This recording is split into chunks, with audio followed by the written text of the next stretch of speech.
नमस्कार साथियों, स्वागत है आपका study by DR YouTube channel पर। आज हम लेके आए हैं भाग 4 के और 51 के।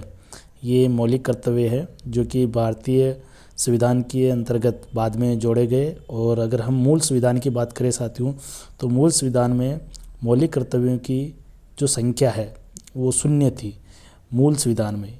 और मूल संविधान जब संविधान लागू हुआ 26 जनवरी 1950 के दिन, उस समय मौलिक कर्तव्य एक भी नहीं था। तो बाद में इनको जोड़ा गया है साथियों। और शुरू में जब जोड़े गए थे तब कितने कर्तव्य जोड़े गए थे? तो 10 जोड़े गए थे। और बाद में एक और जोड़ के 11वां मौलिक कर्तव्य जो कि शिक्षा का अधिकार है।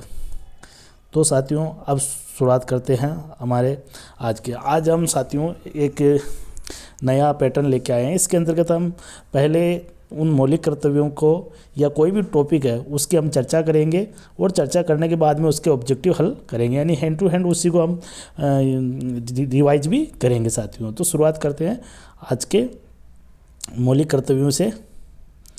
साथियों, भारतीय संविधान में मूल कर्तव्य रूस से यानी सोवियत संघ से लिए गए हैं साथियों। देखिए, पहला प्रश्न यहाँ से बनता है। दूसरा बनता है सरदार स्वर्ण सिंह समिति की संस्तुति या अनुशंसा पर 42वां संविधान संशोधन 1976। ठीक है, दूसरा प्रश्न यहाँ से बनता है। तीसरा यहाँ से बनता है, और 42वां और चौथा बनता है 1976 में। और फिर इसके बाद में देखिए फिर भाग 4 क में जोड़े गए वर्तमान में भाग 4 क और 51 क। ठीक है साथियों, यहाँ से आपके 6-7 प्रश्न बन गए। और वर्तमान में इनकी कुल संख्या कितनी है? 11 है। मूलतः इनकी संख्या 10 थी। मूलतः ये मूल संविधान की बात नहीं कर रहा, जब प्रारंभ में जब इनको जोड़ा गया था तब 10 थे। और फिर 11वां संविधान संशोधन 11वां मौलिक कर्तव्य 86वां संविधान संशोधन अधिनियम 2002 के तहत जोड़ा गया साथियों। बहुत सी जगह 2006 लिखा हुआ है साथियों, जो कि गलत है। 2006 में नहीं जोड़ा गया था, इनको 2002 में जोड़ा गया था।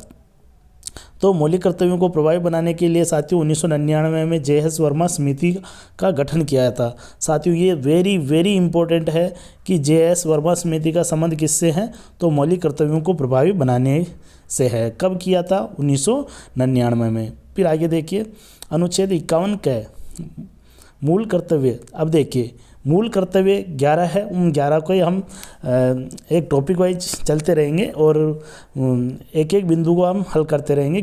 पहले से नंबर 1 से ही शुरू करते हैं। और प्रत्येक नागरिक का कर्तव्य होगा। ये मूल कर्तव्य किसको समर्पित है साथियों? नागरिकों को, न कि राज्य के लिए है। ये किसके लिए है? नागरिक के लिए है। अगला देखिए, अब इसमें क्या है कि जो पहला मूल कर्तव्य है इसके अंतर्गत संविधान का पालन करे और उसके आदर्शों का, संस्थाओं का, राष्ट्रध्वज का और राष्ट्रगान का आदर करे। देखिए साथियों, इसमें एक शब्द 2, 3 और 4 और एक 5वां कौन सा है? संविधान का पालन करे। यानी कि इसमें 5 शब्दों का वर्णन है। और साथियों, आजकल जो परीक्षा का एक ट्रेंड आ गया है कि इनका क्रम पूछने लग गए। तो सबसे नंबर 1 पे क्या है? संविधान का पालन। नंबर 2 पे आदर्श। नंबर 3 पे संस्था। नंबर 4 पे राष्ट्रध्वज। और नंबर 5 पे राष्ट्रगान। इन 5 का है साथियों। इसके अंतर्गत राष्ट्रगीत का कहीं वर्णन नहीं है। तो आप इसको जब आप हल करें, अगर एग्जाम में आए, तो आपको इस बात का ध्यान रखना है कि इसमें राष्ट्रगीत का वर्णन नहीं है। फिर इसके बाद में देखिए, दूसरा मौलिक कर्तव्य, स्वतंत्रता के लिए हमारे राष्ट्रीय आंदोलन को प्रेरित करने वाले उच्च आदर्शों को, देखिए दूसरे नंबर पे, उच्च आदर्शों को संजोए या हृदय में संजोए रखे और उनका पालन करें साथियों। तो ये दूसरा है उच्च आदर्शों के लिए। तीसरा है साथियों, तीसरा इसके अंतर्गत देखिए, भारत की संप्रभुता, एकता और अखंडता, तीनों का ही क्रम याद कर लीजिए साथियों। क्रम बहुत पूछा जाने लग गया आजकल एग्जाम में, पैटर्न चेंज हो गया है। आपको याद है, आपको ये तो पता है कि संप्रभुता, एकता, अखंडता मौलिक कर्तव्यों में वर्णन है, लेकिन इसका क्रम पूछने लग गए। तो इसको आप याद रख लीजिए, SAA। ठीक है, SAA यानी संप्रभुता, एकता और अखंडता। इस प्रकार से आप याद रख सकते हो। फिर आगे देखिए, चौथे में देश की रक्षा करे, आह्वान किए जाने पर राष्ट्र की सेवा करे। फिर आगे देखिए 5वें के अंतर्गत भारत के सभी लोगों में समरसता और समान भातृत्व की भावना का निर्माण करे। अब देखिए साथियों, यहाँ पे आप बिल्कुल ध्यान दीजिए, बहुत ही इम्पोर्टेंट, धर्म, भाषा, प्रदेश और वर्ग पर आधारित सभी भेदभाव से परे हो और ऐसी प्रथाओं का त्याग करे जो स्त्री सम्मान के विरुद्ध हो। अब देखिए साथियों, इसके अंतर्गत अभी हाल ही में प्रश्न पूछा गया है। क्या प्रश्न पूछा गया था? धर्म, भाषा, प्रदेश और वर्ग, चारों ही प्रश्न में दे दिए, लेकिन उनमें कहा गया है कि इनका क्रम कौन सा था, सही क्रम क्या था, पहले पे वर्ग है या पहले पे प्रदेश है, पहले पे भाषा है या पहले पे धर्म है। तो आप इनको याद रख लीजिए साथियों, DBPV, क्या याद रख सकते हो? DBPV, धर्म, भाषा, प्रदेश और वर्ग, इस प्रकार से आप याद रख सकते हो साथियों। फिर आगे देखिए साथियों, आगे जो 6 नंबर पे है, हमारी सामाजिक संस्कृति की गौरवशाली परंपरा का महत्व समझे और उसका परिरक्षण करे। तो साथियों, इसके अंदर प्रश्न क्या बनता है कि परिरक्षण की बात, मौलिक कर्तव्य में परिरक्षण की बात की गई है, संस्कृति की या पर्यावरण की या वन्य जीव की, इस प्रकार से। तो किसकी? सामाजिक संस्कृति की परिरक्षण की बात कही गई है साथियों। ये प्रश्न भी बहुत ही इम्पोर्टेंट है। फिर आगे देखिए साथियों, 7वां देखिए, 7वें के अंतर्गत क्या है कि प्राकृतिक पर्यावरण के अंतर्गत इनका क्रम याद रख लीजिए साथियों, वन, झील, नदी, वन्य जीव है और रक्षा एवं संवर्धन तथा प्राणी मात्र के प्रति दया का भाव, ये किस में है? 6 के अंतर्गत है। ध्यान रखिए साथियों, जो क्रम 6 यानी कि हम बात 7, जो क्रम 7वां है, 7वें के अंतर्गत प्राणी मात्र के प्रति दया के भाव की बात कही गई है और इनको आप याद रख सकते हो, VJN और V। देखिए साथियों, ये प्रश्न पहले भी बन चुके हैं और इनमें से पूछा गया है कि वन, झील और नदी और वन्य जीव, इनमें से किसका वर्णन मौलिक कर्तव्यों में नहीं है या कौन से में है या इनमें से किस में नहीं है, इस प्रकार के प्रश्न पूछे जा सकते हैं। फिर आगे देखिए साथियों, जय वैज्ञानिक दृष्टिकोण, मानववाद और ज्ञानार्जन। साथियों, ये पहले ही हाईलाइट कर दिए गए हैं ताकि आपको आसानी रहे कि क्या पूछा जाएगा, तथा सुधार की भावना का विकास करे, सार्वजनिक संपत्ति की को सुरक्षित रखे और हिंसा से दूर रहे। ये गांधीवादी साथियों कौन सा मौलिक कर्तव्य है जो गांधीवादी आदर्श को प्रदर्शित करता है? तो वो साथियों जय, कौन सा है? जय। आगे देखिए साथियों, ये में देखिए व्यक्तिगत या सामूहिक गतिविधियों के सभी क्षेत्रों में उत्कर्ष की ओर बढ़ने का सतत प्रयास करे, जिससे राष्ट्र निरंतर बढ़ते हुए प्रयत्न और उपलब्धि की नई ऊंचाइयों को छू ले। और ट यानी कि 11वां, ये 10वां है साथियों। 11वां देखिए, 11वें में क्या है कि 6 वर्ष से 14 वर्ष की आयु वाले अपने यथास्थिति बालक या प्रतिपाल्य के लिए शिक्षा का अवसर प्रदान करे। साथियों, इसके अंतर्गत जो ये माता पिता का कर्तव्य है, किसका है? ये माता पिता या संरक्षक का कर्तव्य है, न कि बच्चे का कर्तव्य है। ध्यान रखिए साथियों, ये नागरिक का कर्तव्य है, इसलिए इसमें माता पिता के लिए ये कर्तव्य निर्धारित किया गया है।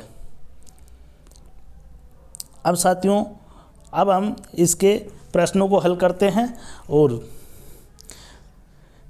शायद आपको इन प्रश्नों को हल करने में बिल्कुल भी दिक्कत नहीं आएगी साथियों, क्योंकि हमने इनका पहले ही वर्णन और डिस्क्रिप्शन पूरा तैयार कर लिया है और पहले ही हमने उसका अध्ययन कर लिया है साथियों। निम्नलिखित में से किसकी संस्तुति पर भारतीय संविधान में मूल कर्तव्यों को शामिल किया गया है? अभी आया था, सरदार स्वर्ण सिंह समिति के आधार पर।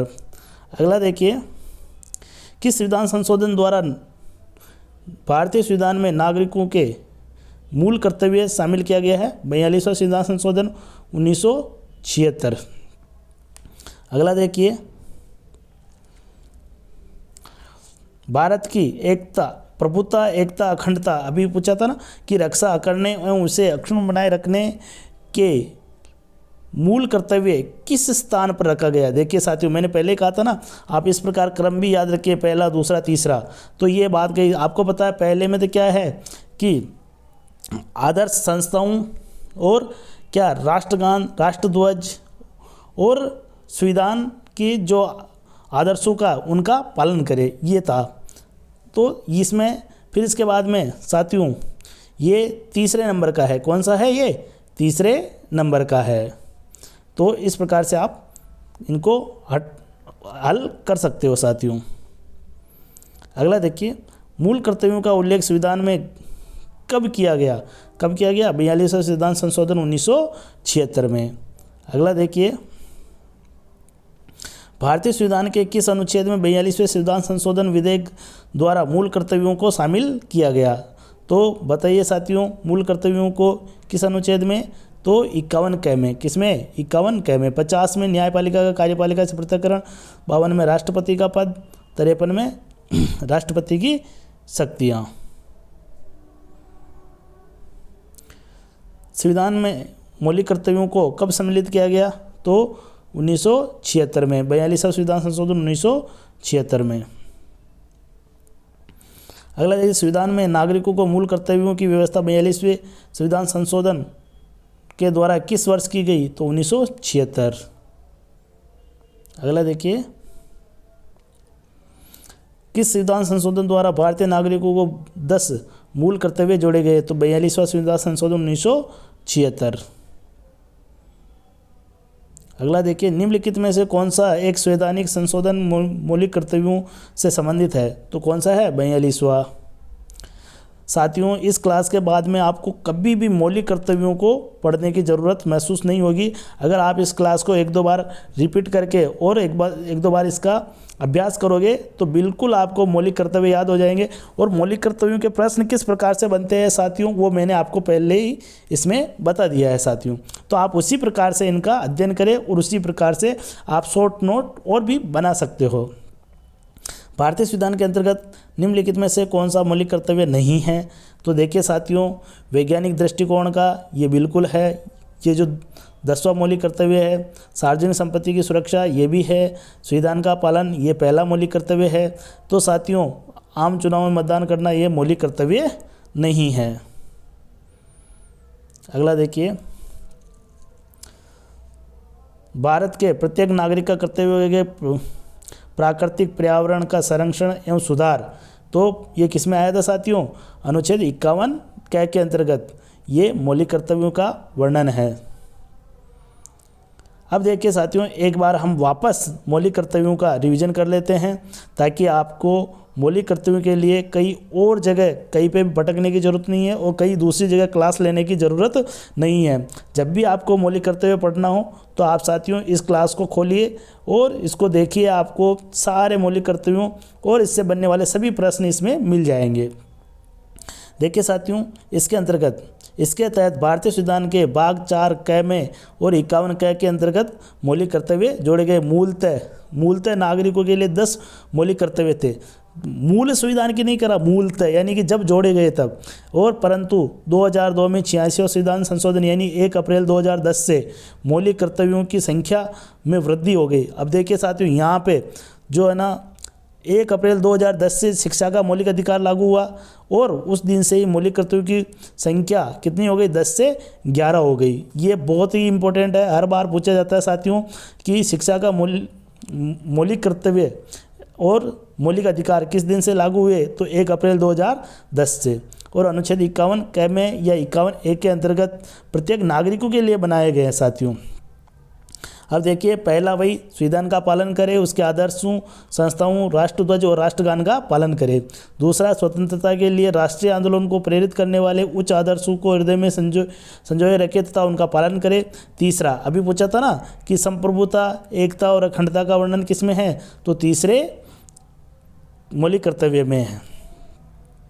आगे देखिए, चौथा, देश की रक्षा करे, आह्वान किए जाने पर राष्ट्र की सेवा करे। फिर आगे देखिए पाँचवें के अंतर्गत क्या है, भारत के सभी लोगों में समरसता एवं समान भातृत्व की भावना का निर्माण करे, जो धर्म, भाषा, प्रदेश और वर्ग पर आधारित सभी भेदभाव से परे हो, ऐसी प्रथाओं का त्याग करे जो स्त्री सम्मान के विरुद्ध हो।